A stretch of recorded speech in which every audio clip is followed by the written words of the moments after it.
So it's like I'll pick the pickles off, take a bite, and somehow the pickles are back. It's like, what happened? Because there's so many layers, and sometimes they fuck with you, and like, I don't know, dude. It's a saw trap. It's like literally like. You want to play a game? What's up, everyone? Welcome to the podcast, a show dedicated to talking about all the poggers things in life, like music, content creation, and video games. I am one of your co-hosts, JesseKazam. And I am a Cookie Thumper. And he is a Cookie Thumper. Don't look that up. I probably shouldn't say that, because that's probably, now that I think about it, there's some... it's probably like a euphemism for something. But before we begin, I do want to take a second and thank HelloFresh for sponsoring this episode. HelloFresh can save you much needed time during the hectic holiday season with meals like their loaded baked potato soup. Delicious. I actually had soup for dinner tonight. Soup is always great when it's chilly outside. Use code PODCASTFREE for free breakfast for life at HelloFresh.com/podcastfree. That is one breakfast item per box as long as your subscription is active. Code PODCASTFREE at HelloFresh.com/podcastfree. Thank you so much to HelloFresh for sponsoring the episode. I love breakfast. What's up, man? How you doing? Just power washing. I saw power washing. Just power washing. Been back on watching the Flurf, the Flat Earth videos. Power washing. I literally started. I started the stream the other day with my title was just like change my mind on something. Like it didn't even occur to me until after the fact that it was effectively like the meme with Steven Crowder or whatever his name is. Steven Crowder. Yeah, I remember I used to unironically watch that guy too. Yeah, me too. Before he went kind of crazy, but the whole like insert hot take here, change my mind, kind of thing. I made my title couple days ago, like I need my mind change on something, and a bunch of people came in and like nobody had really any hot takes. I just when I was in Texas, I think I said last time I spent a bunch of time with Frankie and Calvin. And we just had some really good conversations, and it was like thoughtful, engaging conversations about things that are like remotely related to any of the stuff that we do every day. That are like even a little controversial. It's just like it gave me energy. It is a thing. Like it is such an important thing. It's such an important part of life that I've been feeling that too. I've been missing it. Like it's so funny. I'm pretty naturally introverted, especially when it comes to like my motivation to do something. I'd always just rather like chill at home. Like if we're going like parties stress me out, but going to hang out with 2 or 3 friends, I'm like super excited for, you know what I mean? And then you get into streaming and it's like, it's so fascinating that like, my wife was the very extroverted one. She's home with the kids and I was the very introverted one. And I'm like talking to hundreds of people, you know what I mean? And so it's actually been something we've had to really kind of be intentional about because my tank is always at empty for like social stuff because I talk all day to a million people and I love it. But like I start at a half a tank already compared to where my wife is as an extrovert and I'm always on empty. But it's so different, like you said, to be across from a human being and like talk about stuff because you cultivate, obviously, you cultivate kind of like a pathway on Twitch where you're like, we're not going to talk about that. Not because I don't want to talk about that. I actually do want to talk about that, but this just isn't the forum, right? People are going to come in. They're not going to understand whatever. So to have a place where you can like engage with somebody and talk about things you wouldn't talk about on stream, it's just like, dude, I've been missing that too. Like just that actual human connection. Cool. Yeah, and for a long time, it was really hard for me to have any kinds of complicated conversations because I was too ADHD and unable to be focused. So like I would have these ideas and I would try to go through these ideas and then messages would be popping up in chat and I would constantly be like, I would be reading them and would get distracted when like I think like the more I've just like reflected on things and seen other content creators and like taken like mental notes. I found over the last couple of days having some of these conversations, I was able to just kind of monologue and just not read chat. Yeah. And I think that there's like always a part of me that was like, when you're talking with someone, there's the whole like you see them nodding their head, you know they're paying attention.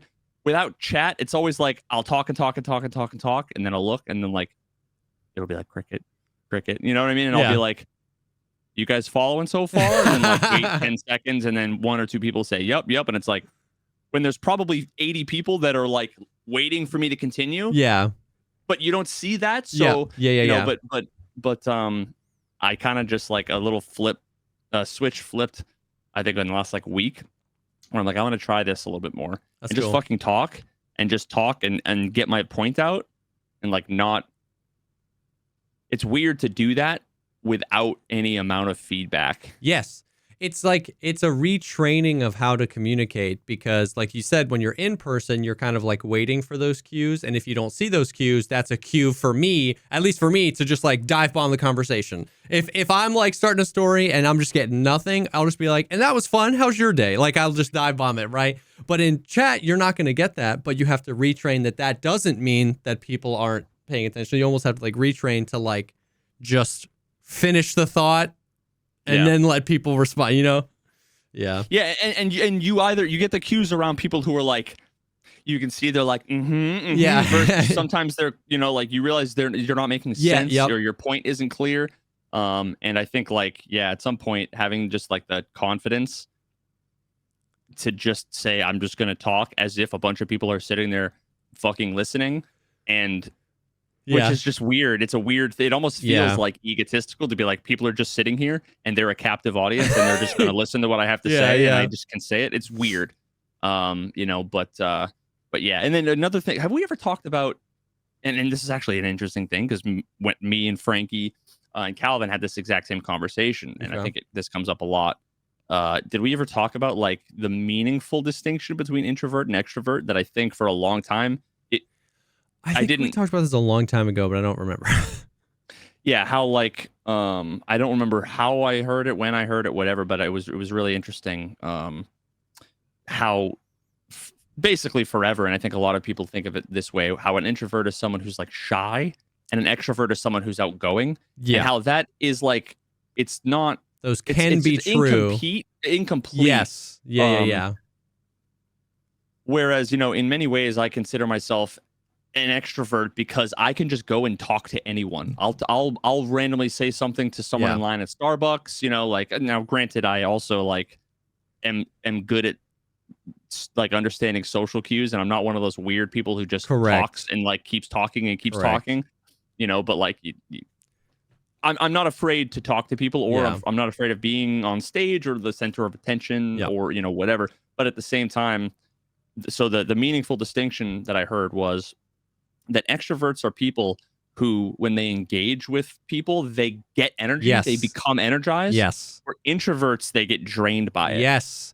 So it's like when I have these conversations, I love it for the time I'm in it, and then I'm like I'm just fucking dead. That's why, dude, people are always like, there's no way you're an introvert. You know what I mean? Like, I'm also very much so a person in real life. Or even, dude, I mean, I wish I had the VODs of the early streams, but like in real life, if I start a new job, who I am for the first month, like, is radically different than who I am a year later. And not even just like comfort and competency at the job, but like, I worked for like four or 5 years at Apple, and I used to have people come up to me and be like, dude, I thought you were a completely different person when you started working here. Like, they would be compelled to tell me, because when I get comfortable, I get so, but for streaming, like I have people all the time be like, there's no way, like anytime I say that, like, there's no way you're an introvert. You're good at talking to people, or you're like super loud, or like you'll be energetic and like yell with Valiant. And I'm like, that's not it. It's when this ends, I'm dead.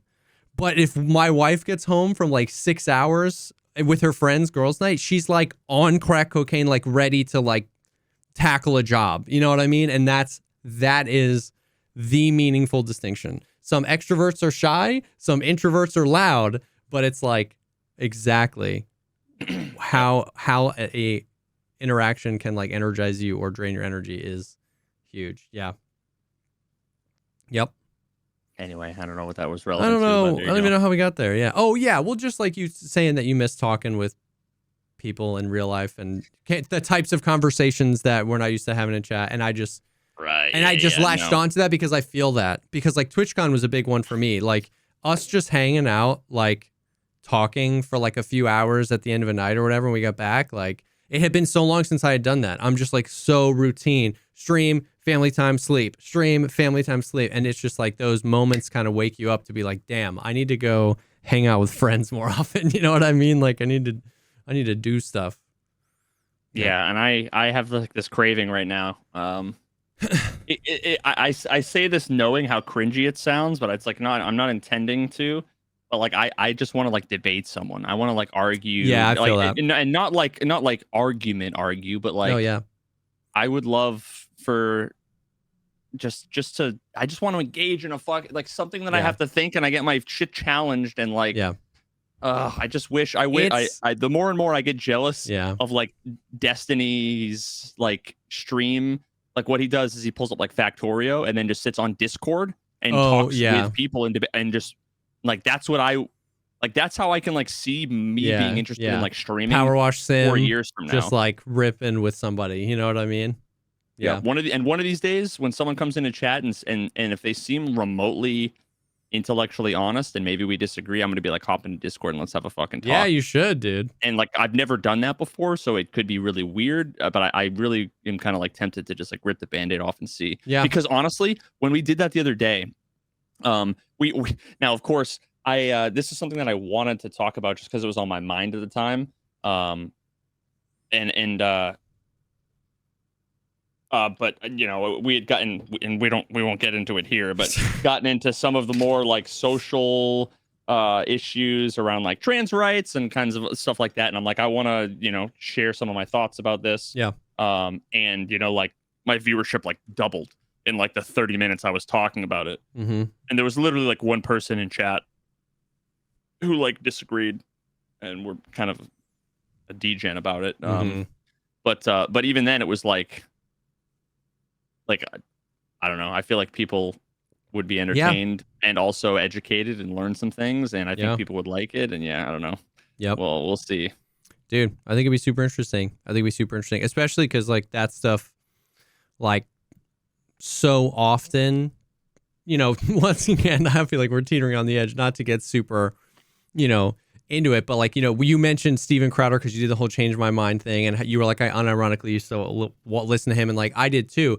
And it's funny because like that intellectually honest debate plus content often means like extrapolated out to its logical conclusion is often sensationalized nonsense, right? Like so many people that start that way, because when you add the content component, when you add the content to the recipe, some part of the monkey brain for most people ends up going, we'll lean into that point a little bit more. Or I dunked on that guy, make him feel bad a little bit because that's what generate clips and that's views and it ping pongs back and forth. So a lot of the stuff that even maybe started really intellectually honest, I feel like kind of floats away from that. So, but I think that's what real people are more addicted to. You know what I mean? Is the real conversation, because it's a much more real template to like learn how to argue, learn how to disagree, learn how to learn. And it often just drifts away from that, you know? So that would be super cool to see you do, I think. But yeah. Yeah. And then you like fast forward like a year from now and I've got like a billion subscribers and I'm like a fucking complete psychopath, like gone way too far one way or the other, and now I'm like a shirtless, bald, cigar, whiskey. Oh my god. Yeah, dude. Oh yeah, dude. I'm talking about like I'm purple pilling everyone and like oh man. Getting his T checked. The T levels. I'm like literally learning. I just recently like started to learn about all these fucking like pill movements, right? Like, are you black pilled? Are you fucking red pilled? Oh my god, everything. It's just so cringy. Yeah, dude, all of it. It's brutal. Oh my god. Top. Oh my god. Top V. Top LOL. V. Oh my god, dude.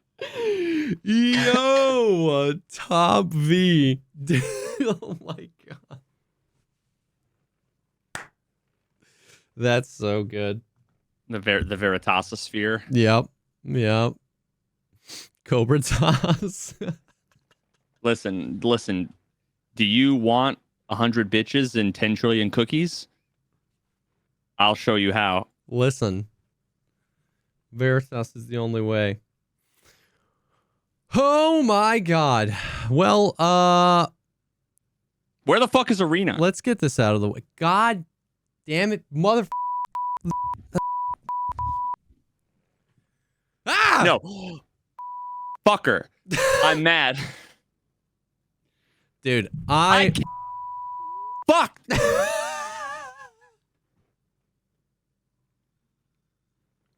Legitimately, I was excited, dude. I was legitimately excited today. And then I checked Twitter and didn't see anything on Twitter, and me rolling up into your stream today. Bro. That was me. My resub message was I was lashing out.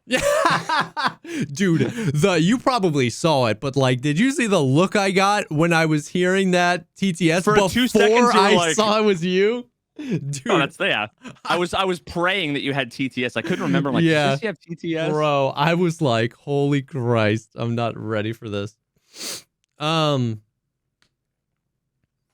Yeah, man, dude, I don't know. Now here's the deal. Because there are already people furiously typing in the comments. I know. Like, they never said it was going to be the 14th, which is true. They never said that. Did, okay. Nice guy did, and he is BSG. He should be banned because he lied to us. No. Agreed. He told me privately 100%. 1,000,000%. Seriously. You know, he literally, he was like, yeah, it's 100%. In Texas, that's what he said. That should prove to all of you fucks that none of us know what's going on. Nobody knows, dude. All day today, people were like, I know you know. I was like, dude, I wouldn't be nearly as depressed as I am right now if I knew. Like, and because here's the problem. The moment that anybody says that, BSG could still just, like, as soon as it was leaked, they might have just decided, okay, just to spite everybody. Yeah, literally. We're going to push it back X number of days. But like, and that's always a possibility, so no one ever knows. For sure. But here's what happened, right? I thought, we talked last week, I was hoping it was going to be the 7th, XYZ, whatever. And then what happened was when they updated the launcher, we told this last week, everybody started like hacking the launcher and modding the launcher and getting the install. And at one point in the inspect element in the code of the Arena site, there was a message that was like, congratulations, you've been selected for, whatever, the beta testing on the 14th. And then people were finding that in the code in the launcher, and people were finding that here. And then like emails were getting leaked, like official emails from Battlestate being like, yada, yada, yada. But it was never, and I said this, right? Like, all that evidence definitely doesn't mean it's 100%. So like, yes, there is some ammunition on the side of like, well, everybody hyped themselves up and they said it was going to be the 14th, but it wasn't done by BSG. So you guys just let yourself get got by BSG all the time. Sure, whatever. But what they did say was that it was for sure going to be ready by fall of last year. What they did say was that it was for sure going to be ready early December. What Nikita has said every single time he's been asked in the past 6 months is sooner than you think. It's so soon. It's ready. We're just polishing it. It's sooner than you think. So yes, I'll give you, Trolley Pants 69, that they didn't say it was the 14th, but like, everything they have said has been wrong every time. And every time they don't give dates, but they do give you this, like, it's sooner than you think. It's so soon, guys, which is like almost worse in my opinion. And it's just like, so I just don't think that there's a world where the people wouldn't, like, where the players wouldn't rather just a date and then a tweet saying we're having internal struggles. We're trying to get the most recent build up. We're going to have to push the date. Like, that's better than soon, man. Sooner than you think. I know you're excited. Sooner than you think. And then the devs, like, Dimitri's like trolling, dude. He's tweeting like, I bet you guys hate me, don't you? And I'm like, dude, shut up. Yes. Yes. You motherfucker. So like, it's So it's just been frustrating, man. Like, and here's the thing, when we say it's frustrating, a lot of people immediately go to like, well, you're a streamer, you're a content creator, whatever. Like, it's true. My personal experience is like, it's December, it's Christmas. Two big things are happening this month: the arena and wipe. And I want to, as a part of my job, make sure that I'm available to do and create content around those times, which makes planning things for Christmas pretty rough. But even if you take me out of it, even if you take content creators out of it, the reality is that even though I'm stressing about like when it's coming out because I'm trying to have Christmas with my family, even that, I'm still in a better position than everybody else. Like the real people who get frustrated by this are the casual players. Like, do you know how many people took off work today because everybody in the community was like, it's got to be the 14th, right? Like, that's on them. Bro. I mean, I'm not saying that you should take off work. But I'm saying it's like people are trying to figure out when it is so that they can enjoy it as well. No matter what day of the week it is, I might not be able to play all day, but like I stream 6 days a week, right? So I'm going to be able to play it. So it's just like, I don't know. It's just weird. And then the other thing is like, I just don't know. I haven't had anybody, I'm not saying there isn't one, but I'm just saying I haven't had anybody explain like a reason that doing it this way is better. Now, they've done it with everything. They've done it with the wipes. They've done it with everything. But this feels so different. This is like the launch of a game, right? Like the launch of a new game. It just feels weird from a marketing perspective too, to like not tell anybody when your game comes out. And just hope that when it does, people are going to play it. I almost feel like so here's the thing. Like, look at it this way though. The longer that they go every day, more people are talking about it and there's more anticipation.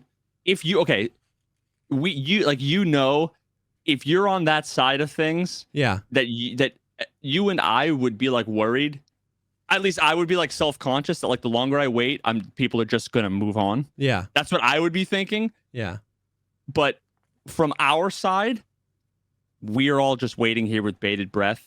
And more, there's more hype and more talk, and no press is bad press. And it's more like, if you talk about the excitement, the frustration and excitement both go way up. Yeah. But so I don't know. It's like genius, but also toxic. But here's the thing. I think if it's intentional. Yeah. That's a big question. I think that though is a smaller amount of people than we think.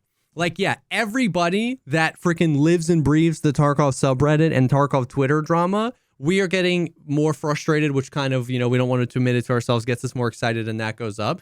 But like we talk about all the time with like events and how like they'll put out an event and they'll tweet about it. And we've talked before about like how many hundreds of thousands of players don't follow on Twitter or don't read it every day. They're going to miss something.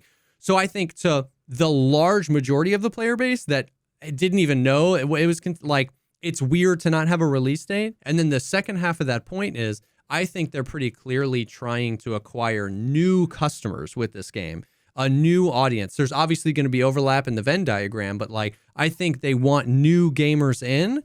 And so to not only market your game, but to not even tell anybody when it's coming out, it's just interesting. Now I know it's going to be in waves and it's a beta test and not everyone's going to be able to play it, but it's just an interesting thing. Once again, well, they are marketing.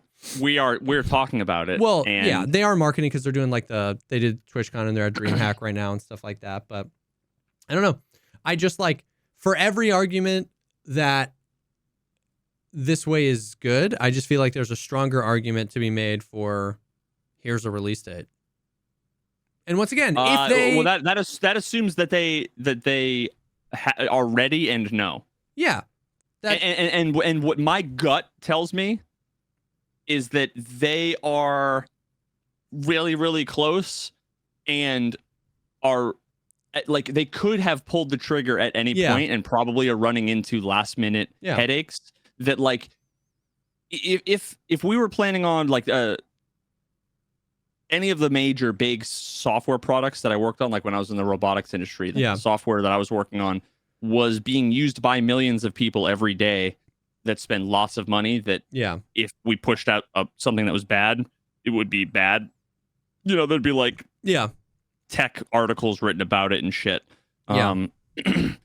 if we were planning on releasing something on a Thursday and we ran into an issue, like someone might bring up something that would bring them pause at our 10 o'clock meeting on Thursday, chances are it's not going out until Monday or Tuesday.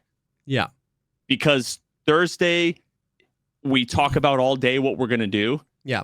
And then on Friday, we implement whatever the fix is, and we test it all day. Usually a QA guy stays fucking late. And then Monday, we do a double check, sanity check, and then we push it out Tuesday. Yeah. You know, so it's like one question can turn into 4 days, which might have been yesterday. For sure.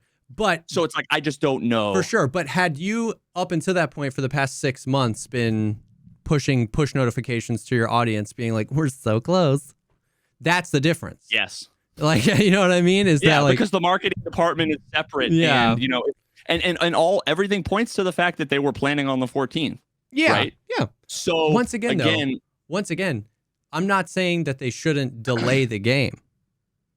I'm saying I genuinely think assigning a date, a target date, and then moving it with clear communication is a better whole than soon for a year.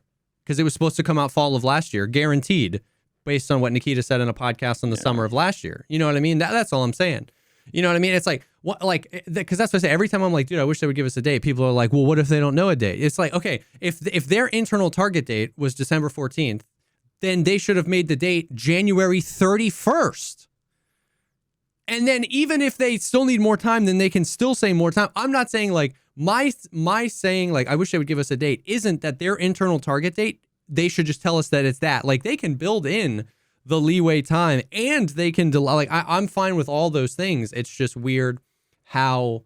But you're also reasonable. Very true. No matter what they say, they'll get shit on. So yeah, I think it's like it's almost a defense mechanism at this point. That now they're not going to say anything. It is. They're not going to say anything, and they're going to meme, and they're going to do whatever they're going to do whatever they're going to do anyway. Yeah, and they're just going to meme because fuck it, it's the internet. Honestly, and fuck it. That's honestly my guess. Like I legitimately think it's a defense mechanism, and I think that it's just like a rejection. I think that they like because that's the other thing too is like even if it just feels weird to be like getting the tweets of like, oh, I bet you guys are so excited, or like I bet you guys are so mad at me right now, or like all that kind of stuff. Like that's just weird to me, man. And so to be honest with you, I think you're right. Like I don't think it's a reasonable take. I think they would get 10 hate units by just giving a date and moving it. I think they're getting 50 hate units by never doing it. I don't think they see a difference. Like, I don't think they can even quantify that that it wouldn't be as toxic if they were just more open and honest about it. So they just take the trolley method and they're just like rejecting it and just being like, we don't want to say anything. We don't ever want to say anything. We're just going to do whatever. Every single time Nikita gets a microphone, he says it's sooner than you think. And they just like, I don't know. It's just weird. Once again, this is not the JesseKazam knows exactly what they should be doing segment. But as we say many times, I don't think I have to know exactly what they should be doing to be able to criticize the fact that they said it was going to be early December. It's not. They said and once again, it's okay if dates move, just like the communication around that. Like, hey, we wanted it to be early December. We're having issues. We're hoping to release it soon. Please stick with us, or, whatever. Like, it's just the complete. And once again, I know there's going to be a million comments on this of like, oh, BSG bad at communication, big whoop. Why are you even talking about it? And to you, I say, shut up. That's what I say. But it's just. Oh, fuck it. Oh! It's just interesting, and it's frustrating, and it's like I'm still excited for the game, but yeah, I don't know. I just feel like this is the weirdest method to do this. You know what I mean? Since it's. I would be surprised and impressed if it was anything other than nonsense. Yeah. So. Yeah, that's true. I get that. But boy, is it hard to play Tarkov right now. Because it's just like, yeah, I don't know. Well, I don't know. So they're at DreamHack though, which is a that was the event you were maybe going to. Yeah, that was the one. I was replaced at. Wow. I'm trying to think. They've got a tournament. They've got like an actual like esports arena.tarkov.com/esports about DreamHack, and there's a page where it has like a live leaderboard. It's got like the teams that are competing and the schedule and the tournament rules and like the brackets and stuff like that. So I don't know what they're going to do because like it was supposed to be a 3-day tournament, but apparently one of the teams, Axel's team, like they couldn't get their visas in time. So they like just couldn't get to Germany. Like they're not going to be able to be in Germany this weekend. So there were 6 teams. Now there's 5, and I don't know what they're going to be able to do. But I mean, it's like Virtus Pro, Ascend, Gamer Legion. These are like real, I mean, esports orgs sending teams in. So, I mean, like that will be cool. I feel like what we'll probably get to see more of. They did that thing. The reason why I thought it was the 7th was because Axel went to that thing in St. Petersburg, and they did another event where they played a bunch. Yeah. And in that, they played another map. They played the stadium map where it was like literally in the middle of a football stadium. They had set up like a fob. So there's like shipping containers and medical tents and all sorts of stuff. And then that was one of the maps for Arena that we hadn't seen yet. So watching some of that footage was pretty cool. It seems like one of the bigger maps. It's got some pretty cool aspects to it. So I'm sure we'll see more of that map, some more of the other maps maybe. It's called the Head Eyes Showdown, and it's supposed to start tomorrow. Fucking lol. At like 11 GMT +1. I don't know what that means. Bro, you don't know what that means. I was just talking about fucking the first ever software bug that I ever solved as a junior engineer. My first 3 days on the job. Yeah. It was an issue with time zones. And so GMT is Greenwich Mean Time. Have you ever heard of UTC? Like Universal Time Code. Yeah, so that's literally like we're Eastern Time. Yeah, we're 5 hours, so we're UTC -5. Yeah, okay. So GMT +1 is one time zone over from Greenwich Mean Time, so that would be 6 hours ahead of us. And I was literally just pulling. I pulled up fucking. So MS UTC Paint and GMT are the same? Yes. Then why are those your names?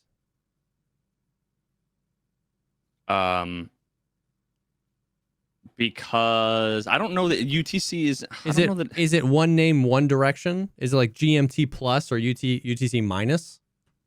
No, so GMT is like a time zone. UTC has to do with like times, standards. So they're kind of interchangeable, which makes them confusing. Because I mean, effectively they are. You can think about them. Yeah. But yeah, like UTC isn't a time zone. Yeah. But you can think about it roughly equivalent to So like UTC GMT. isn't a time zone, but it starts somewhere and like, you know what I mean, and then you go plus or minus to delineate the difference. GMT is a time zone. I'm gonna Google it. Like I could say EST -1. You could figure out what that means, but that's not really a real thing. Like that's not where you would start. But wait. I mean, yeah, you could say that. Yeah, that's what I'm saying. But like nobody does. All I'm just saying is that it's weird to say we're UTC -5 and that's GMT +1, so they're 6 hours ahead. It's like, why not just say that's UTC +1 and we're UTC -5, or we're GMT -5 and that's GMT +1? I don't care. It starts at all 6 of them, hours but all of ahead them of us. are relevant. All of them are relevant. I think it just depends. Like they're kind of interchangeable, but yeah, I'm sure to someone they're relevant. It's just interesting. What is the difference? Okay, wait. GMT stands for Greenwich Mean Time. It is the mean solar time observed at the Royal Observatory in Greenwich, London. UTC means Coordinated Universal Time, and it's the primary central time standard by which the world synchronizes clock and time. You ever heard, like timestamps? Mm-hmm. Like a timestamp is the number of seconds, like generally the epoch time is the number of seconds since it's either one of these two moments. It's either December 31st, 1969 at 11:59:59. Nice. Or January 1st, 1970 at like midnight. It's 1 second off. I don't know what it is officially or what the distinction is. It's never been important, but that's effectively the number of seconds since that moment. Time. And that is UTC. And that's how like everybody handles time zone stuff. And yeah. But although many English speakers misuse it as a synonym, UTC is the successor to the GMT. GMT divides the world into time zones in comparison to the time standards. It's uncomplicated, but basically what that means is that you could have a place within a certain time zone, but their UTC might be different from that. UTC does not account for daylight savings, while GMT does. That's interesting. It's like a viable reason to use one or the other. Yeah. Well, but how both work are pretty much the same, regardless of whether you're tracking. There you go. Tomorrow at GMT +1. So you figure out what time that is to where you are. GMT 6 hours +1. if it's and I not say tomorrow, savings. But it's today -3 because this is going to happen Monday. You're a piece of shit. It's also next week -7. So like, if we're just going to talk about everything as relative, is that what relativity was about? Yeah, I think Einstein was onto something, dude. 100%. I'm 9 feet -3, Davey, if you think about it. Easy. But yeah, so they're doing that thing. It'll be cool. Dude, I hope to Christ that by the time this episode airs, it's just live. But if it's not, then I don't know. Dude, it was like, it was so bad because it was like, obviously, everybody's asking when Arena is. And I made my stream title, like, I don't know, like, what's happening.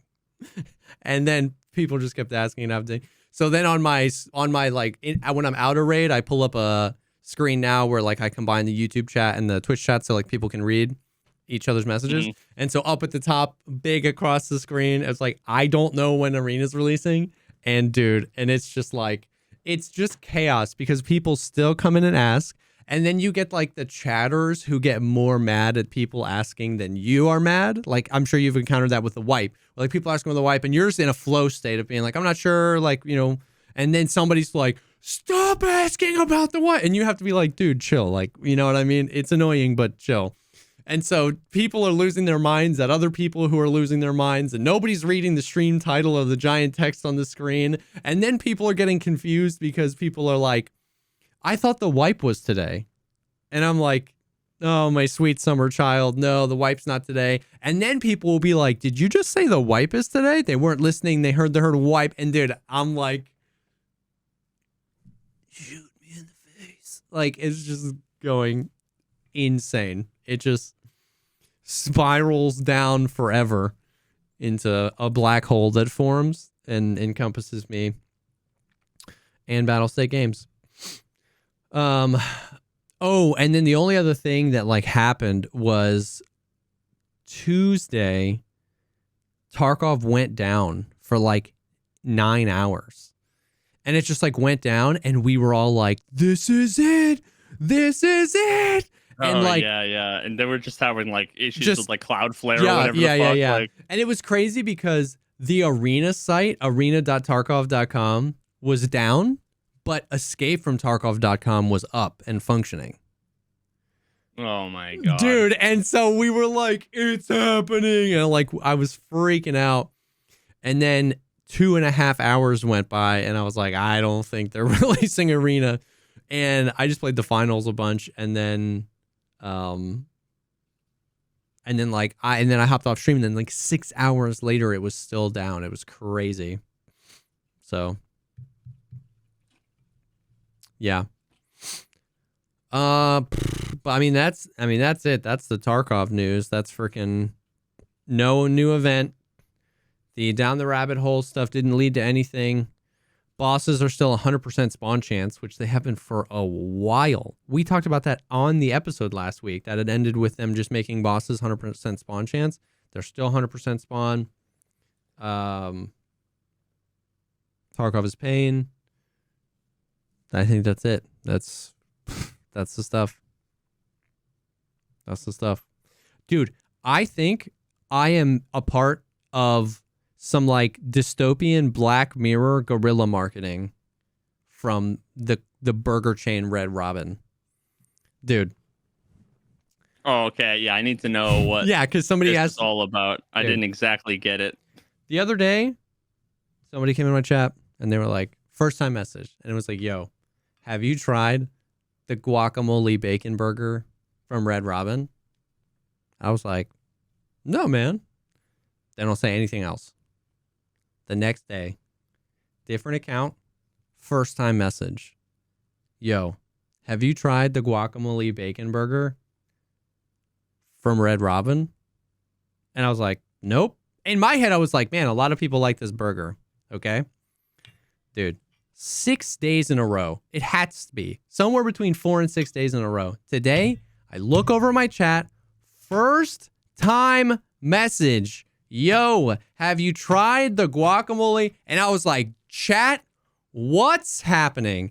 And we just talked about this Mountain Dew thing where like Mountain Dew is using AI and like scanning people's channels. And I was like, dude, what's happening?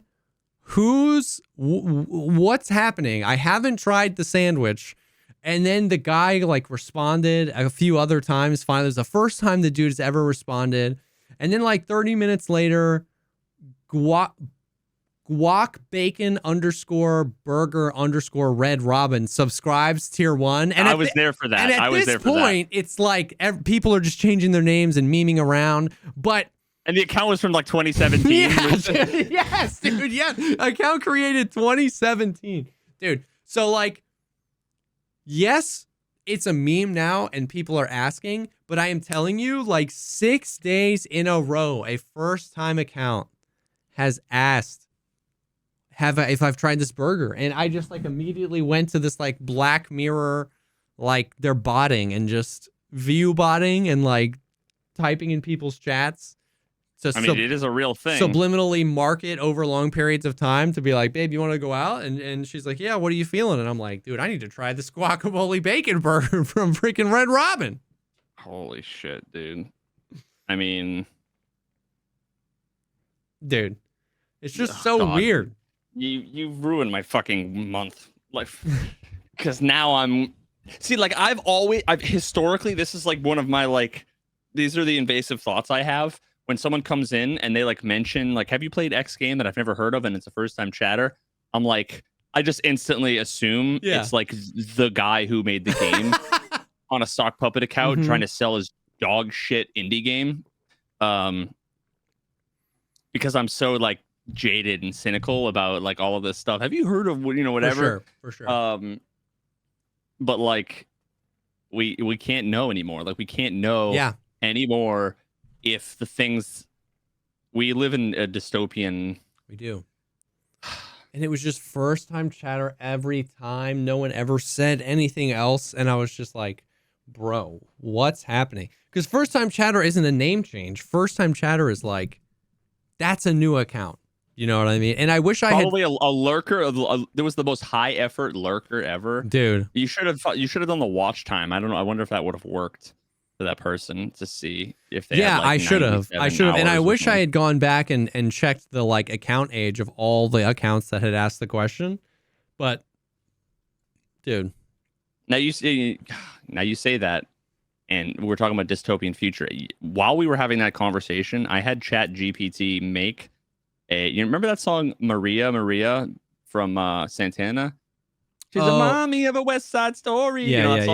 And I had ChatGPT basically do an arena, like come up with lyrics for it, and I corrected it on a few things. And like that's what I've been doing with my time while having this conversation. Wow. So, like, we're talking about a dystopian fucking future, and here I am having ChatGPT. I that's the one thing I do better than ChatGPT still is make fucking parody songs, because it's not just about slant rhyming words. But really the key to these parody songs is it's you need to rhyme and have the same cadence of the original songs. You can't just have your own new rhyme. Yeah, like, yeah. It needs to rhyme within itself and into the original. Yeah. Otherwise, it's like a different song. Yeah. ChatGPT isn't good at that. Did you see the whole like Grok thing? So like Grok is like the Twitter AI. I clicked on it and it looked like I had to upgrade to Premium Plus. So I'm like, oh, okay, I haven't done I'm already it. fucking paying. But what I saw was I just saw some stuff where like people were posting screenshots where they asked it a question and the response was like, have you tried the new guac hamburger?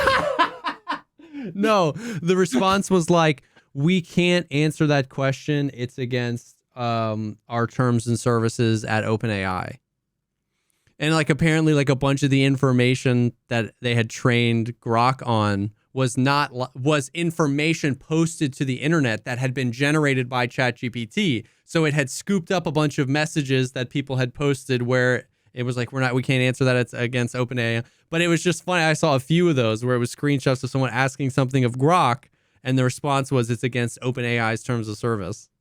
And people were like, oh, they stole the code or whatever. And it's not. It's just that like they're training it. Now that there's so much AI generated stuff on the internet, what's new AI is being trained on is stuff that's been generated by AI, and that's growing ever more dystopian. Yeah. Yep. Every time is a flat circle. Everything overlaps with everything else. There's like 97 things that all overlap here with all the other I can't get away from any of this stuff. The Billy Mitchell video. Yeah. Okay. The intro was a heavily modified Chat GPT generated like meme. Yeah. The whole like Billy Mitchell and the annals of video game history, right? And one of the comments on Twitter to like one of my posts was basically someone said something along the lines of like they just started off with like LOL, comma, your whole script, and then in parentheses, or at least the intro. So you mean 4 hours out of 4 minutes out of a 4 hour video. Yeah. Or the intro at least was written using AI or ChatGPT or whatever. And that might have been in response to my joke tweet where I was quote unquote apologizing to H Bomber Guy for quote unquote plagiarizing the length of his video. Yeah. Because his video was 3 hours and 51 minutes long about plagiarism, and my video came out the day after that was 3 hours and 51 minutes long. Yeah. And just how that overlaps with like literally my video plus AI plus and then people were giving him shit like, dude, there's nothing wrong with like doing a meme David Attenborough like Chat GPT generated thing for what was essentially I hired a voice actor, wasn't David Attenborough to do it's like a nothing burger, right? And then he was like, I wasn't even like criticizing, like, why are you guys being so toxic? And it's like when you start something off with LOL, you had this written by AI. It's like, how would you expect that to come off? Yep. I was joking, guys. He was trying to act like, oh, well, you guys need to like take a step back and think about like the tone of your messages. He was saying that.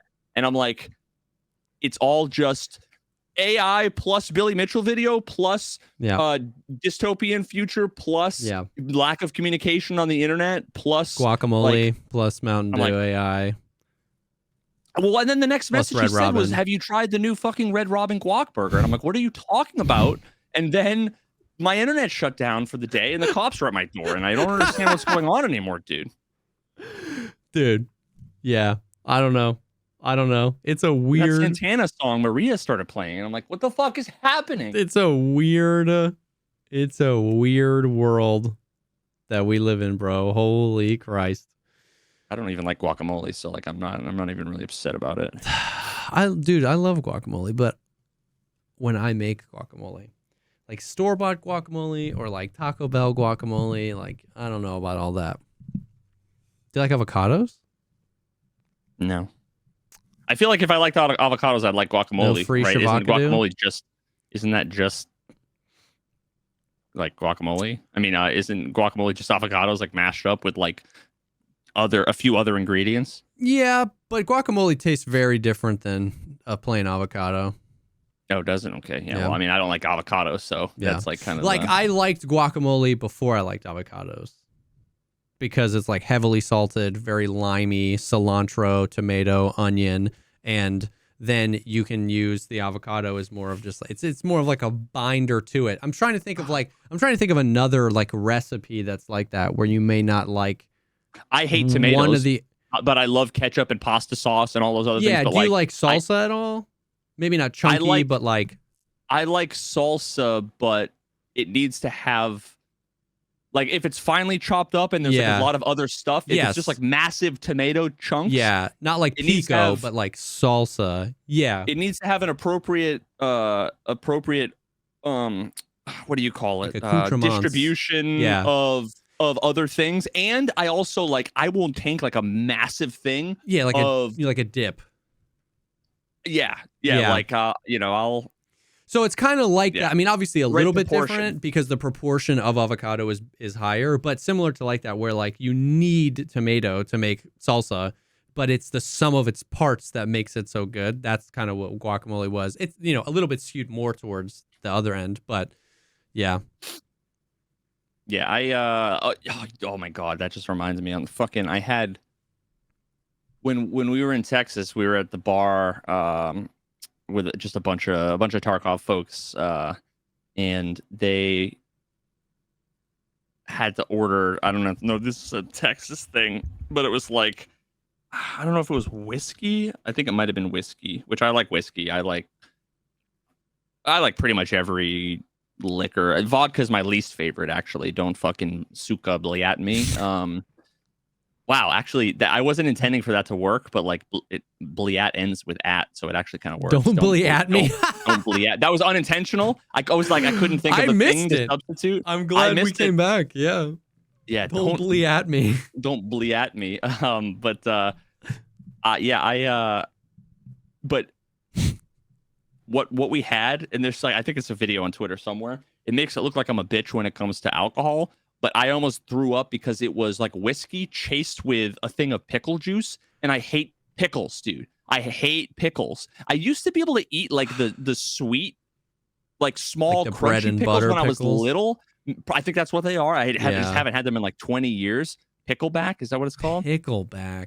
But like I hate pickles. So the pickle juice, first of all, there was like a almost like a seed or something in it so it was like I literally, I took the shot and then I thought to myself, no, I'm going to leave a little bit extra in the shot glass of the Jameson so that I could fucking pickle juice and then chase it with the Jameson. Yeah. Because I was like, I just hate, dude, it was like salt water. It was like lukewarm salt water. I don't understand. I love pickles. But I hate, I'm not a pickle juice drinker. I would literally vomit trying to just take a sip, like a shot of pickle juice. I couldn't have done that. I love pickles. I despise whiskey or bourbon. So that would have been my nightmare. Dude, that's a pickleback. Clever name. I like the name. But why? Why? Ew. Yeah, no. I was dip your fries in pickle juice. I hit the pickle juice and I had to get up and walk around and like that. Dude, I just oh God, it literally tasted as if you took ocean water in a shot glass and then you just put bourbon left it out on the counter, so it was lukewarm. That's what it was, just salty, gross ass. Oh. And that's the one thing that ruins my burgers, dude. There was one day where there was 94 pickles on my Big Mac. Yeah. When I've always just get a Big Mac with no pickles. Yeah. And there was 900 of them, and I bit into it, and literally it's been 5 years. Every time I think about ordering a Big Mac, it's ruined by the thought of I don't trust Big Macs anymore. Yeah. I can't trust. And pickles are I a just thing. assume it's a pickle trap. Yeah. And the thing about I'm a big just pick it off guy, but pickles are even though I love pickles, I can understand that pickles are kind of the exception. If I have a pizza, I don't like black olives, I'll just pick the black olives off. But pickles on a burger, because they have like a liquid into that comes the bun. You know what I mean? Like it becomes chemically a part of that burger. You can take the pickles off. You're still going to taste the pickles. So I get it. I really do.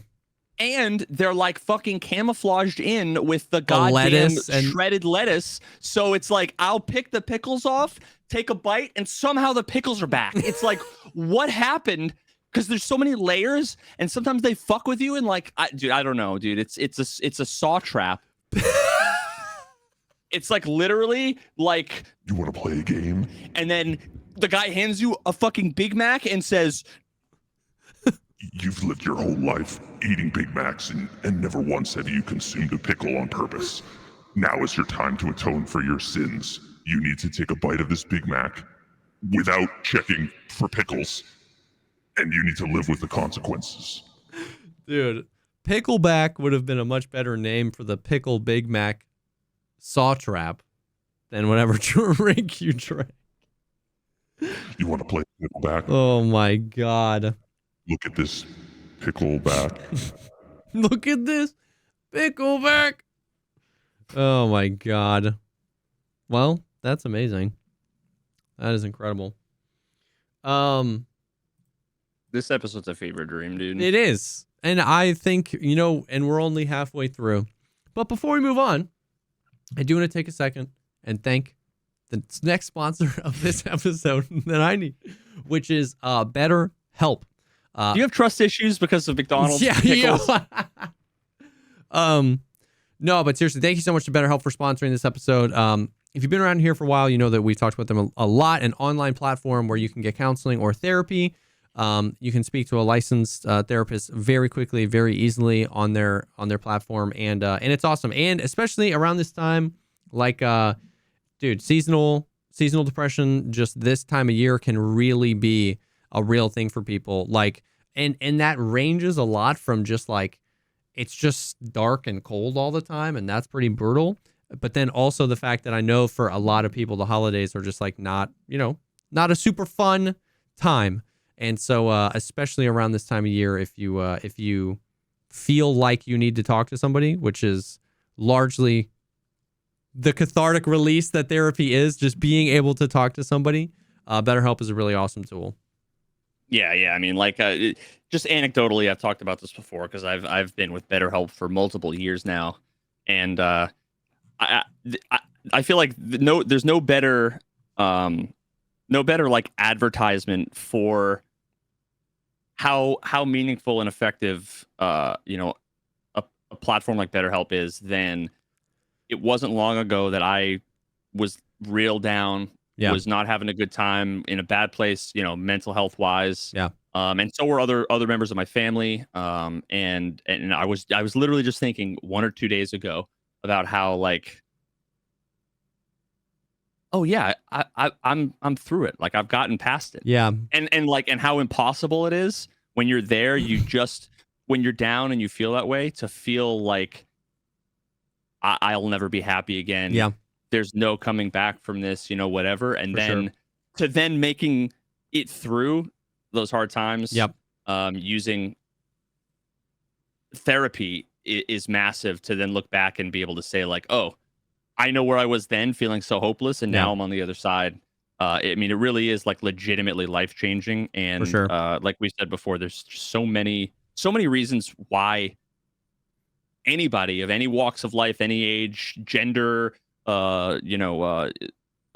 profession, any of these things, whether it's relationship problems, whether it's professional issues, whether it's self-esteem issues, having a platform like BetterHelp available for you to be able to get super affordable, accessible mental health counseling for any reason is just literally life-changing. And it's and a lot of times I feel like the easiest thing to do is, just fill life with things to avoid talking. If you're busy, like, you know what I mean? That was like, I know for me, that was a huge thing. My mom passed away right after our son was born. I mean, immediately. So, like, obviously my life was full. And this happened like this week. The other day I was talking to my wife, and I just, like, I spoke the word mom. I was just talking to her, and I was like, oh, back in the day, my mom. And I just broke down and started crying. And I was like, I haven't processed that, You know what I mean? Yeah, I had man. the thought because I've just been so busy. You know, we had a kid and that was just life, you know, and I was like,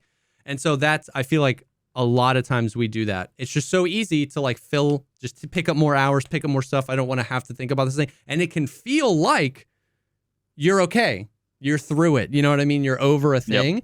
Yep. And there really isn't a substitute for just processing it. And whether it's something super heavy like that or literally just like anxiety, stress, work, trouble, you know what I mean? Like whatever it is, just having somebody to talk to is pretty profound, like V was saying. So you can visit BetterHelp.com/podcast today to get 10% off your first month. That is BetterHelp, HELP.com/podcast to get 10% off your first month. Thank you so much to BetterHelp for sponsoring this episode. Okay, what else do we have here? Bro, I have a new like game dev hero. Okay. And I believe I say that and I'm like, I want to My get his name right. My hero's name is Daniel Mullins. Daniel Mullins. He is the guy that made Inscription. Oh. And I had said, remember there was the trailer for that game, Pony Island. That was real fucking trippy. Pony Island 2, right? Pony Island 2. And I went and I played Pony Island the other day. Oh, so there is a Pony Island? There is a Pony Island. Okay. I was assuming with how meta that trailer was that not it was a meme. Like my thought was like, you'll figure out what Pony Island 1 is through playing Pony Island 2. Like it'll reference a thing that doesn't really happen, but you know what I mean? I thought it was going to get like weird. Okay. I mean, that would actually be like genius, just releasing a game that was like 2 that the sequel to nothing that existed. Yeah. I'm just gonna release DLC for a game that wasn't ever made. Yeah. Just paid DLC. But yeah, so I played it. I beat it in about 3 hours. Okay. Well worth it was like $6 or something, I think. And yeah, almost 12,000 overwhelmingly positive reviews. Oh, it was released in 2016. It's just it like literally starts off with like fucking Hello Kitty Island adventure looking little screen. And like literally the first thing I did was like open up the options menu.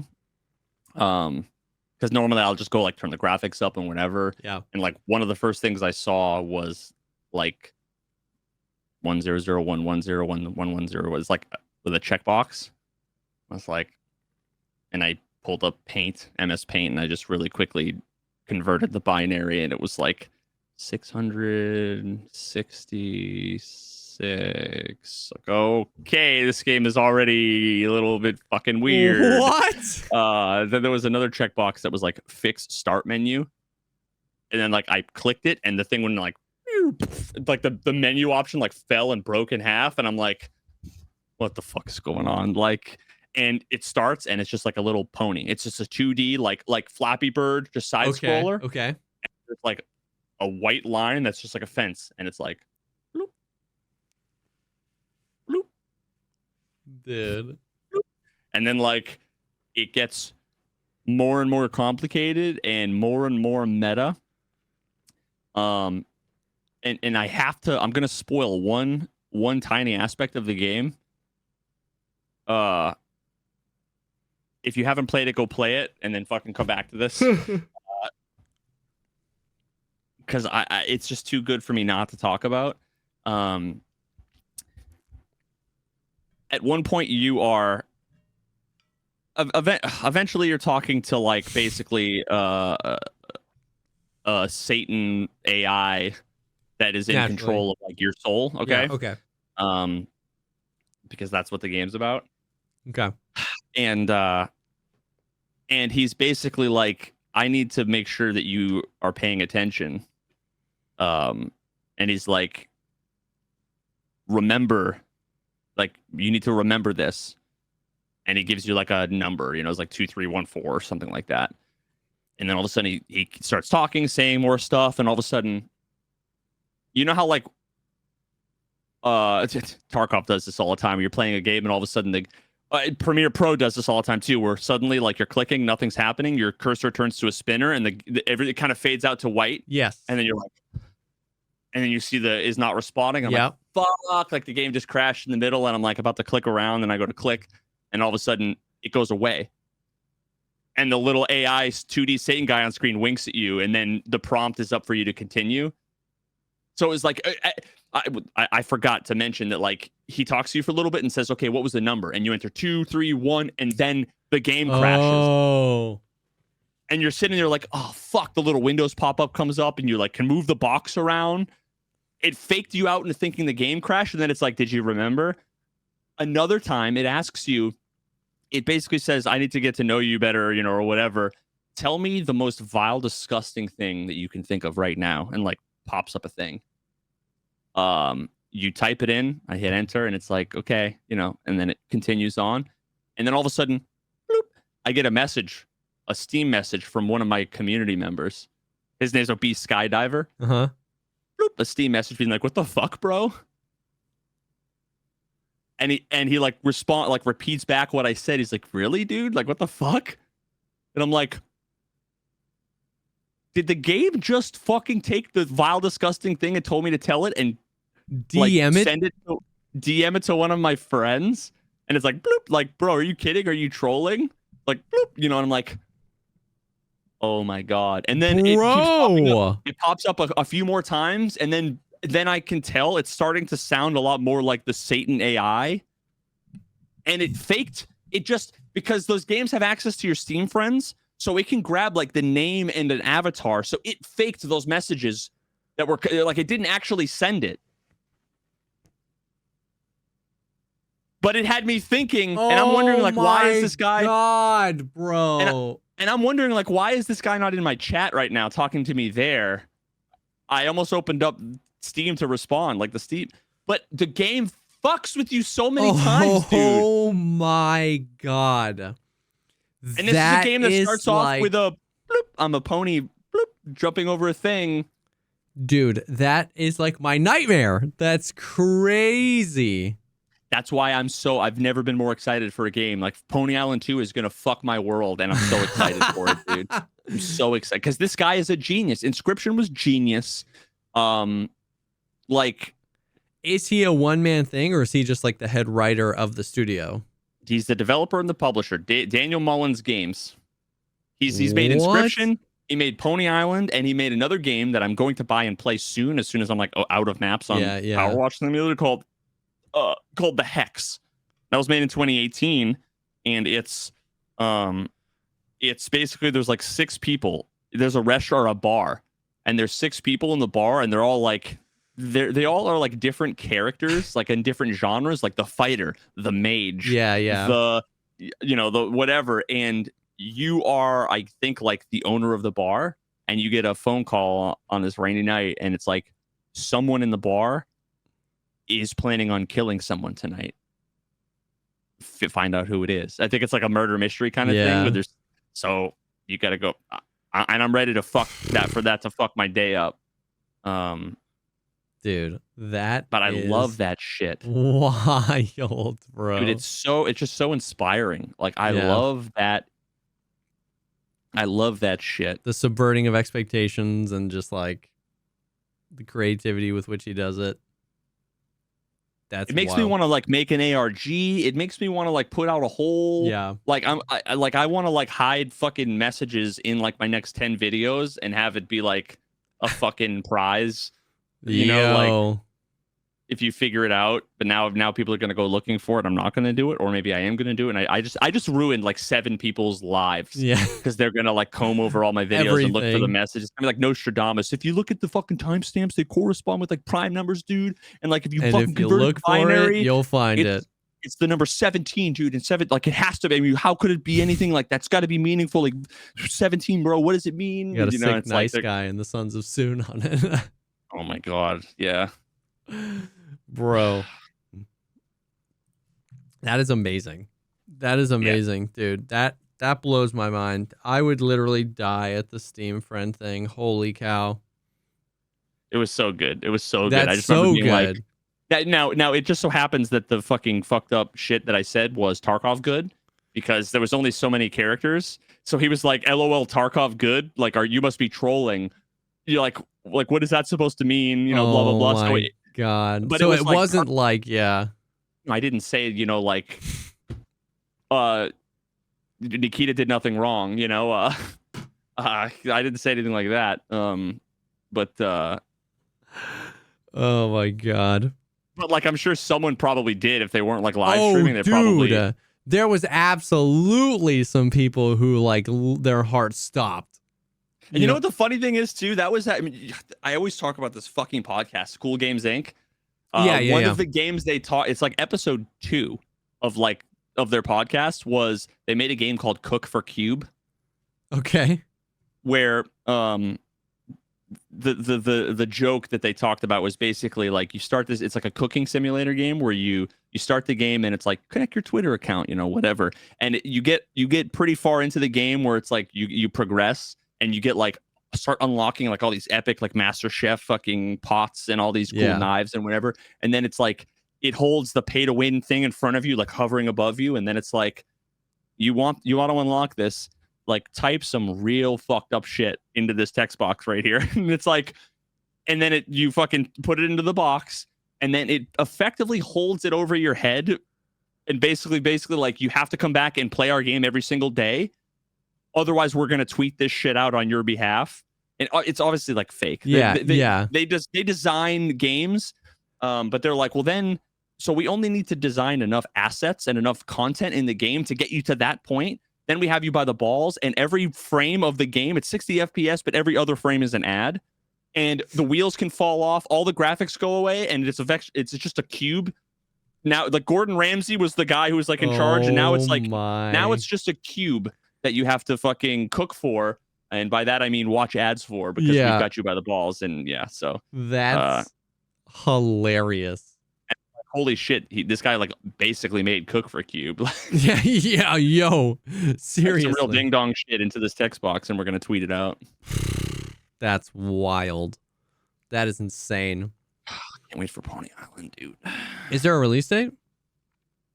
That was the one that had like 2005, 2006, like glitching back and forth. That's right. So it's probably going to be a while. That's brutal. That is brutal, but yeah. But I bet you it'll last. I bet you it'll last in the store longer than another game. Dude, I'm so sad I didn't get a chance to buy the day before. Dude, the day before.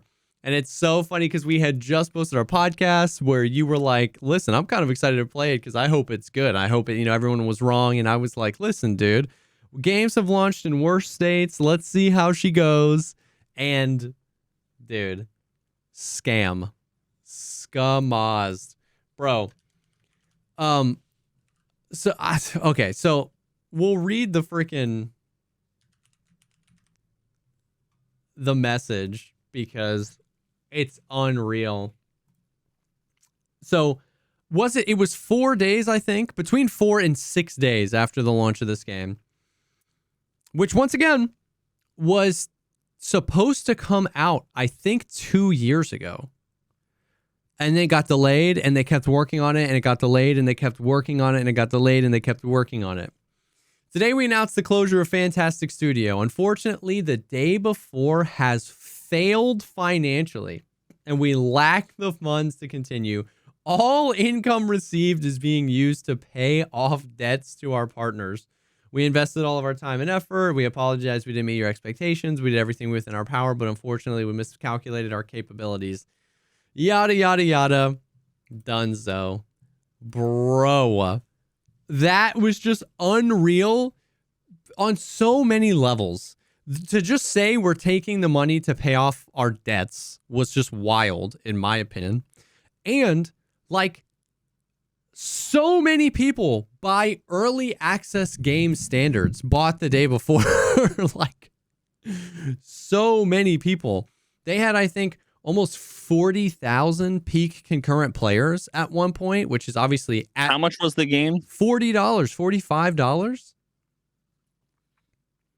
Somewhere between. So they made like a couple $1 million. Yeah, because 40,000 concurrent is you know what I mean? Yeah. Assuredly 4x that in sales at least, right? You had huge content creators, which, like we said earlier, you made the joke, no, press is bad press. Like, if huge content creators make videos about a game, even if they're like, this sucks, like, people are still buying the game. It's still people like, oh, that looks interesting, or people buying it just for the memes. Dude, unbelievable how quickly. 4 days. Doesn't make any sense to financial failure, they said. The number one most wishlisted game on Steam at one point. They sold tens of thousands, if not nearly 100,000, 209,000 sales. What's 209,000 times $40? 8 million. Over 8 million. Commercial failure? Like, for an indie game, once again, like, this wasn't Call of Duty, right? This is an indie game. How many indie studios would kill to have 30,000, 40,000 people concurrently playing their game? It's so weird. It's like, here's the thing. Like,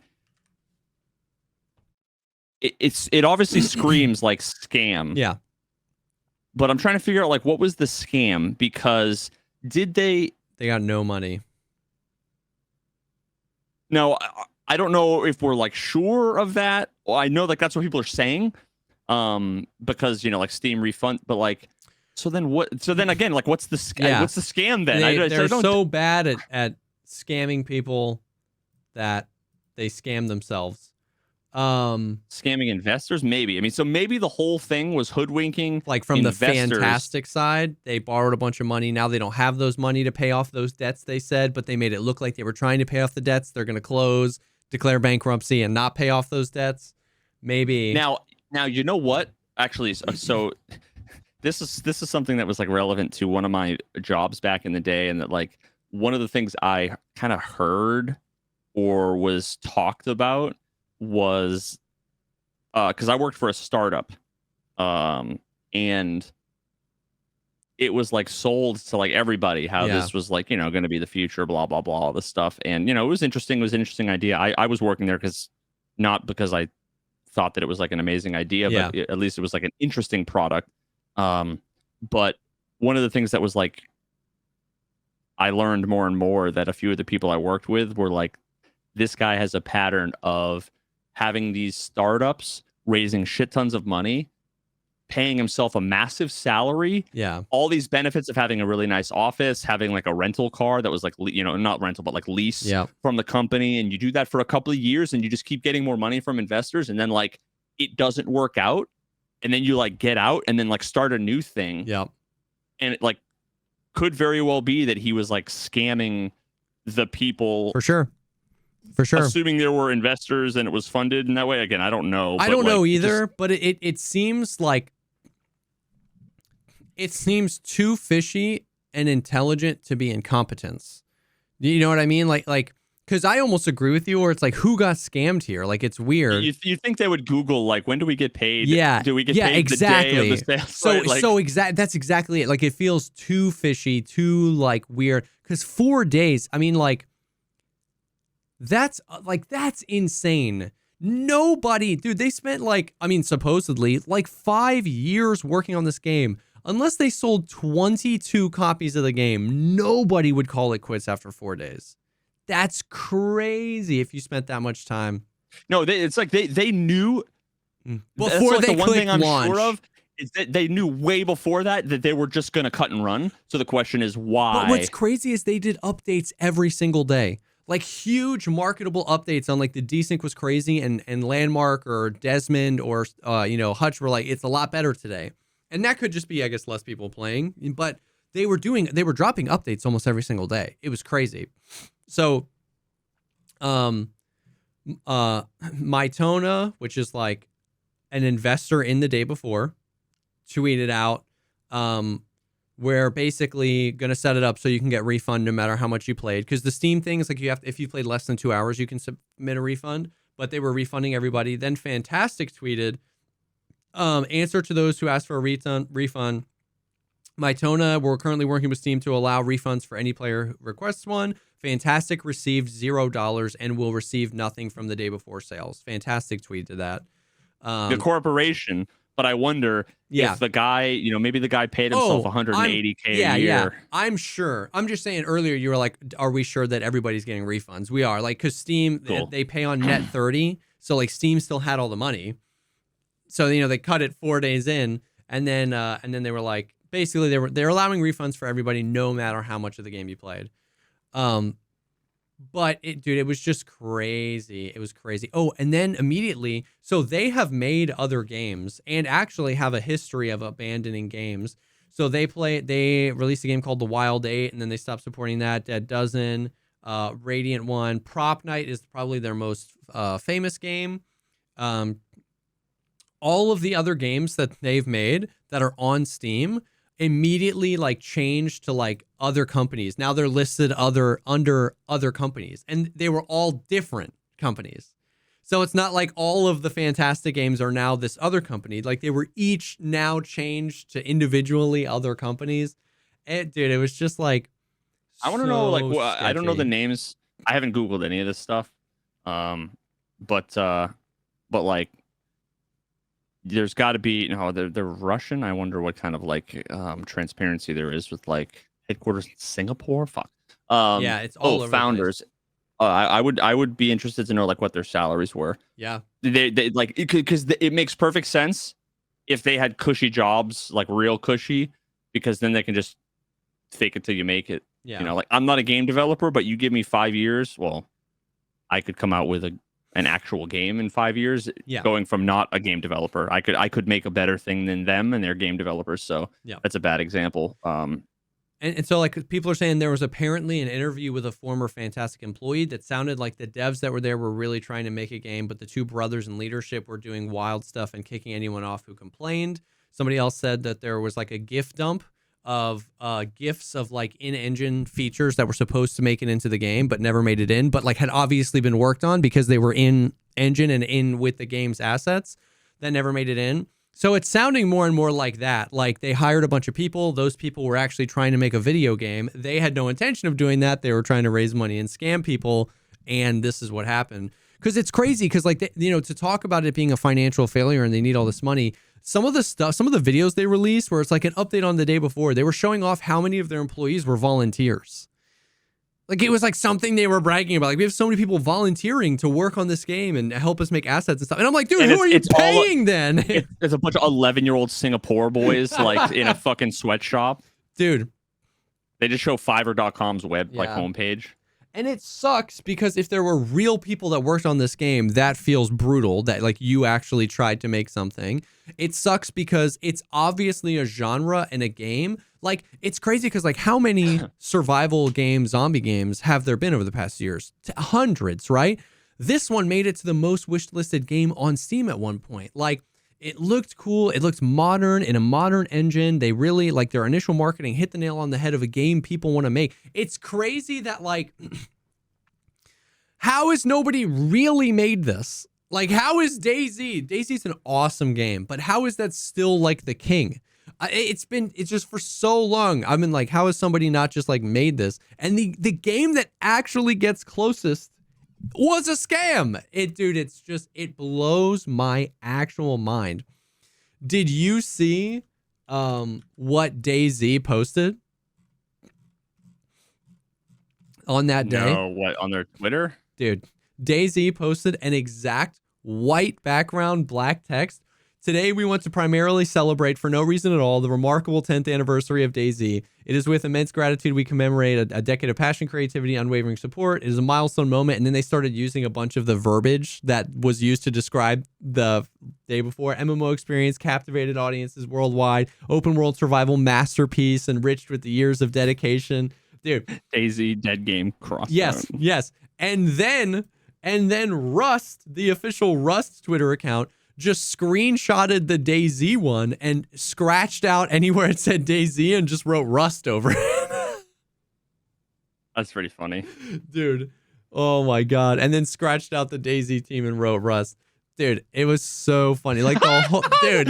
It's so bad. Yeah. The rest of the scratch out 1.8 wrote vehicle over 1.8. Dude. Oh, that's funny, dude. So good.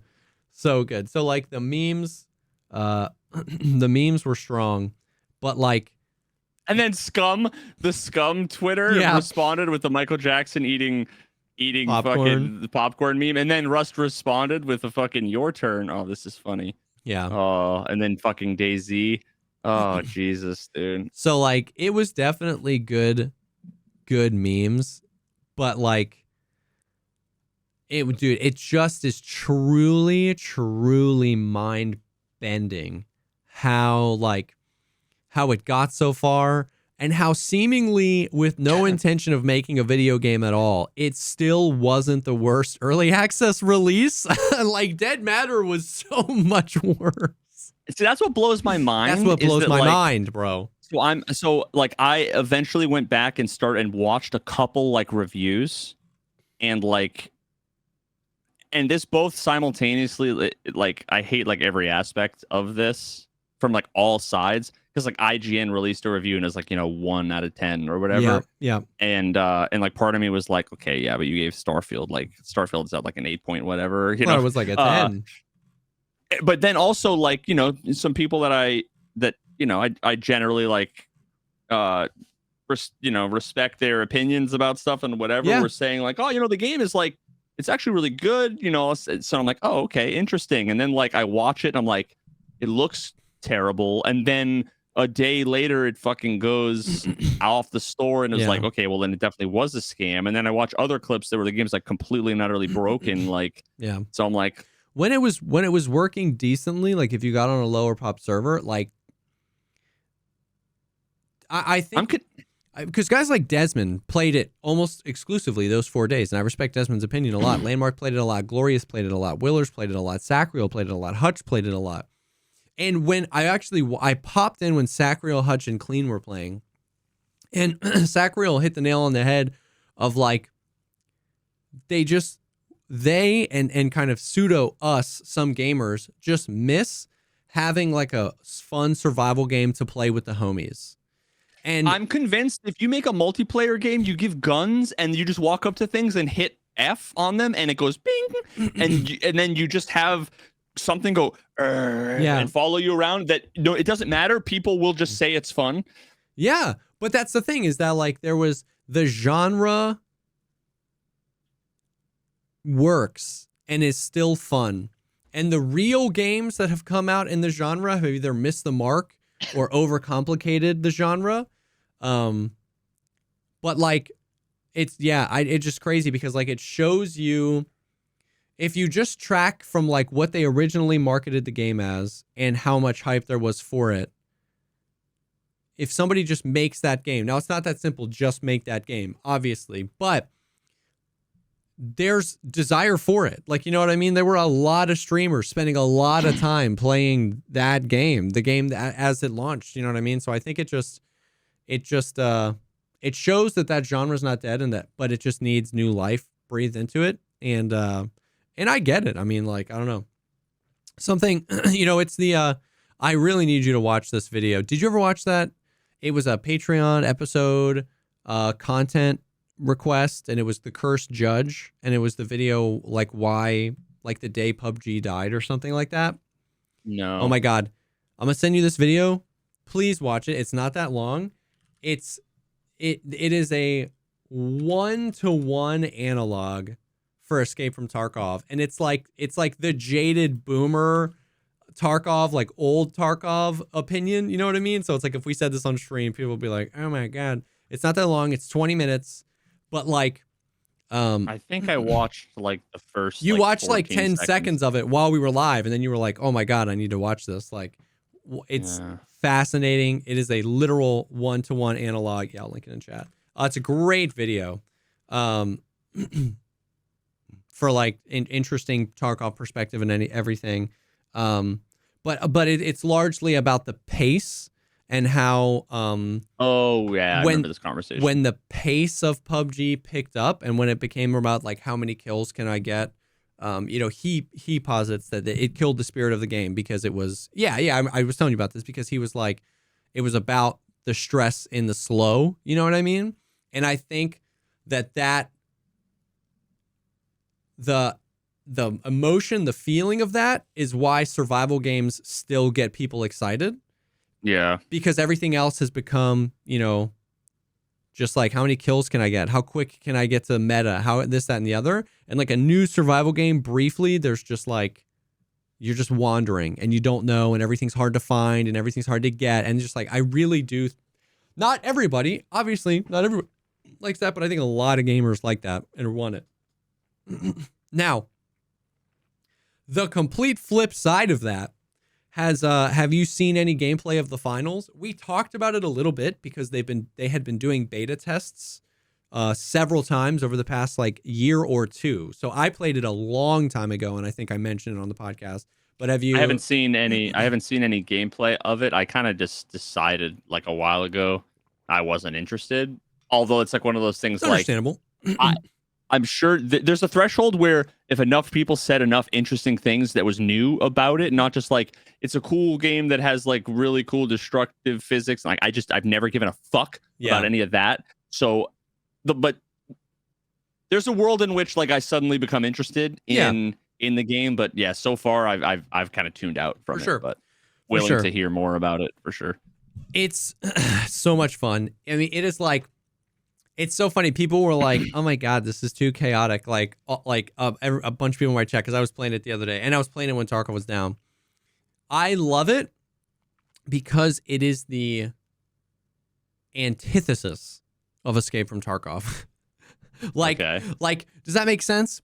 Like people are like, "Oh, I don't like this. It's too far away. Like it's too unrealistic, or it's too whatever." And I'm just so exhausted with those themes. Of thinking it has to be realistic, thinking it has to be this, thinking it has to be that like this game is just like a complete rejection of that. It is Zoomer, adrenaline fueled, cocaine sniffing acid trip, the video game with a gun. And it's so much fun, dude. There's no fall damage. Traversal is unreal. It's from a bunch of old original Battlefield devs. So every single part of the entire map is destructible. Every building, every wall, every floor, everything is destructible. It's got this really interesting, like their kind of core loop is all about like cashing out. It's like a game show. And so like they have a bunch of different game modes around finding like loot things and then depositing them in these cash registers and then defending the cash registers to like bank your money. And then like the person who wins has the money. And there's a ranked mode. And then there's like this weird tournament system where it's almost got a bit like of like a BR, and it's like multiple rounds where teams continue to get eliminated. And it's teams of 3. It's your classic like light, medium, heavy. There's weapons each class can use. There's a bunch of like utility things that each class can use, a bunch of skills each class can use. And there's an unbelievable amount of synergies between, do you want to run 3 heavies? Do you want to run 2 heavies and a medium? Want to run 3 lights? And there's all sorts of different like the skill ceiling is just like enormous. Like however deep you wanted to go into it, you could, but it is just fun. It is like pure distilled, entertaining, fun shooter game. The time to kill is like 3 business days, dude. I'm telling you, it is the rejection of all things, spongy, of all things realistic. And I love it. I love it so much. Like, and I know it's not for everybody. I totally understand that. The time to kill is so high, but once again, it's just like, I think in a different time of my life, I wouldn't like the finals, but just playing 7,000 hours of Escape from Tarkov and just like getting one tapped all the time, it just feels so good to like be able to move at 100% of my movement speed while getting shot, to be able to get shot and not immediately die, to be able to like completely traverse the map and just like use skill to completely turn a fight on somebody if you get the best of them. You know what I mean? Dude, it's so much fun. I mean, I get it. It is literal, like, it is an acid trip to like watch combat, especially when everybody's on the point, when the whole team is on the point and just like the level is being destroyed. But bro, like one of these days, like especially if Arena doesn't come out for a while, like Yumi and Seal or Yumi and Dez or something should like hop on for a little bit. It's just I'll give it a try. It looks fun. Yeah, it's just fun. It's just like I would never main that game, you know what I mean? But just like, Holy. Yeah, there's not enough cocaine this side of the yeah, fucking dude, Mississippi. for real. Yeah, so like usually when I see games like this and I'm not interested, a lot of it comes down to the fact that like it has like one or two more mechanics than I give a fuck about. Yeah, I see what you mean. Like, like you want to jump into the game, you have to learn the armor system, the different guns, the tiers. There's the all of the different like grenades. Yeah. There's the maps. Then you also have to know about like the meta around like where you get the money. What's the money? The cash out system. Where do you? There's just like one or two too many elements where it's like get rid of the cash out. And like I'm suddenly interested. Yeah. You know what I mean? For it's sure. like I end up playing. It was like when I played Fortnite back in the day. Yeah. Before there was no build, I'm like, I just don't want to build. Yeah. And it's not, but they're designed with that in mind. So when you don't build, you're just at a disadvantage. For sure. So I'm like, I just don't care to learn. It was the same thing with Rainbow Six. I don't want to fuck around with DVD players on RC cars and putting up metal on windows. Like I just want to kill things. You know what I mean? I get that for sure. So it's that's what turned me off, I guess. Makes sense. Whenever I see these things, I'm like, oh, I'm too. It's as but the thing is like it's a bit more accessible than it seems. I played 2 days because I played with Seal. We had planned to play, and then the next day Tarkov went down. So I played basically 2 days in a row for several hours each time.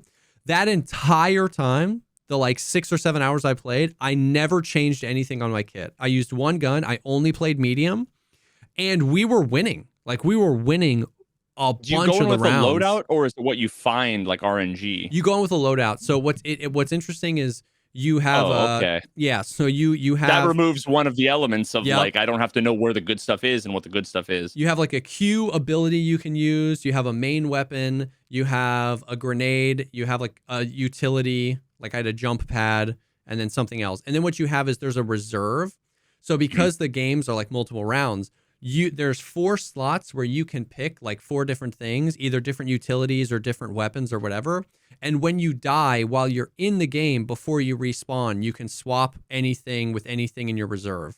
So you don't have access to everything, but like if you go into the game and you're like, dude, these guys are sniping, you could swap to a different utility grenade or whatever you have in your reserve. So there's a little bit of based on how this round is going, I want to switch up my loadout, but you don't have everything at your disposal at all times. But literally, I just used the AK the entire time on medium, the whole time I played, and it was so fun.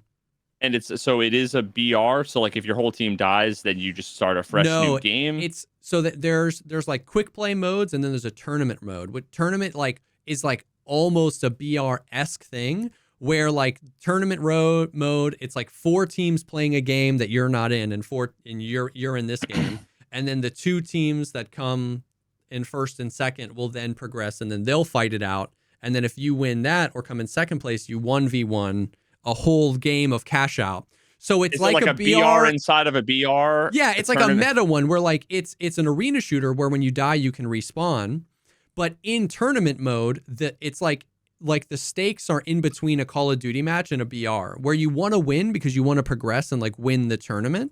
And it's also cool because in the tournament mode, if you're getting the cash, and that's how it is, you try to win by getting the most cash deposited. If you get team wiped, you lose 30% of your cash. So in the tournament mode, it's so much more like if 2 of you die, the other one, your strategy might shift. You might actually run away and wait for them to respawn because you don't want to get team wiped. If you get team wiped, that's when the money goes. So it's like it's not a BR, but it just, I guess that's the best way that I describe increasing the stakes on an arena shooter, because it's more than just one round and you can get eliminated. But if you don't really think about it that way, you could just think of it. But you don't even have to play the tournament round. You can play the quick play rounds, and there's like a ranked one.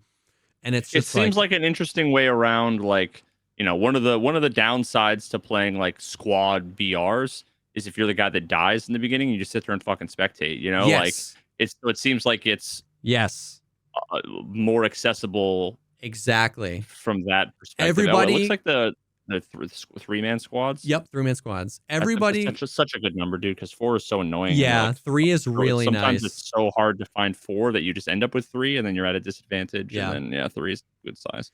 And just the time to kill is so fun because it prioritizes sticking together. I personally don't like playing games where the skill ceiling can get so high that the 3-man squad can just split and each of them can just dominate other 3-man squads.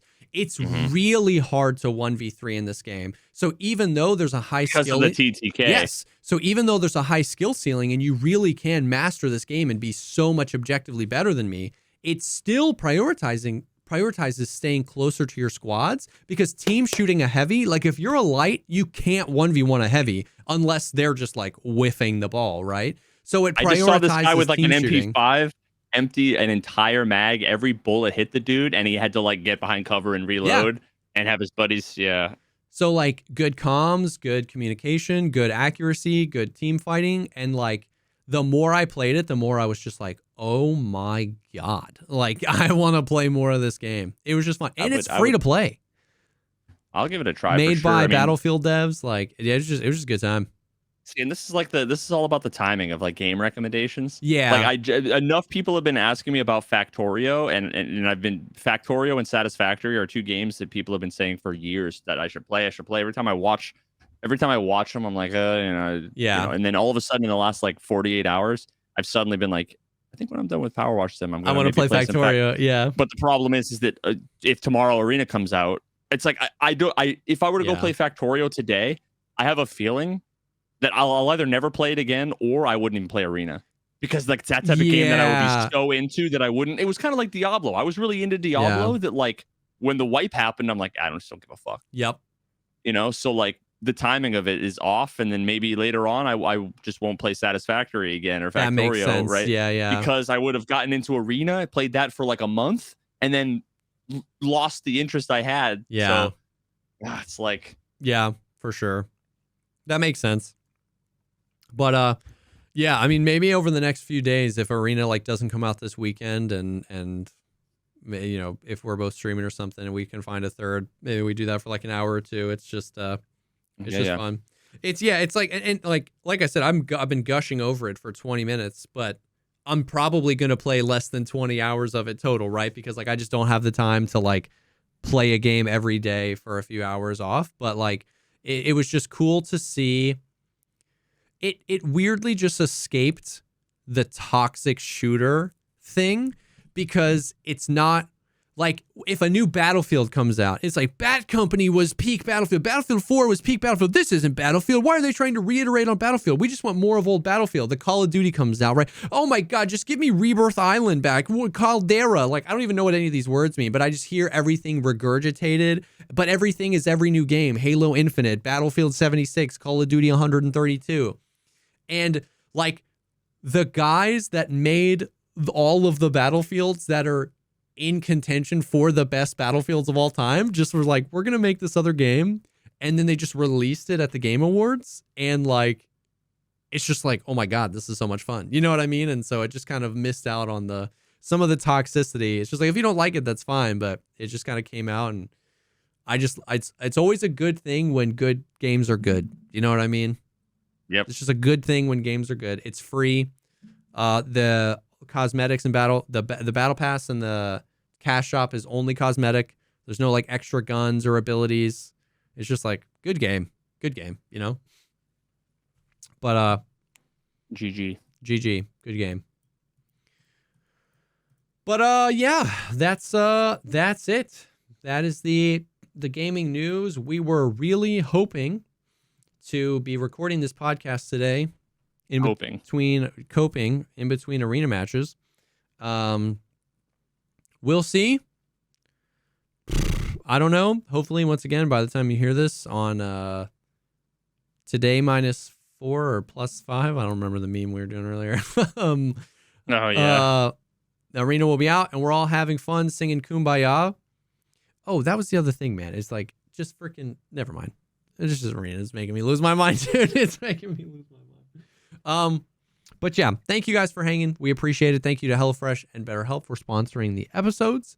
And if you want more content like this, you can go to patreon.com/thepogcastpod for more content like this. We are sorry this week we weren't able to record an extra episode.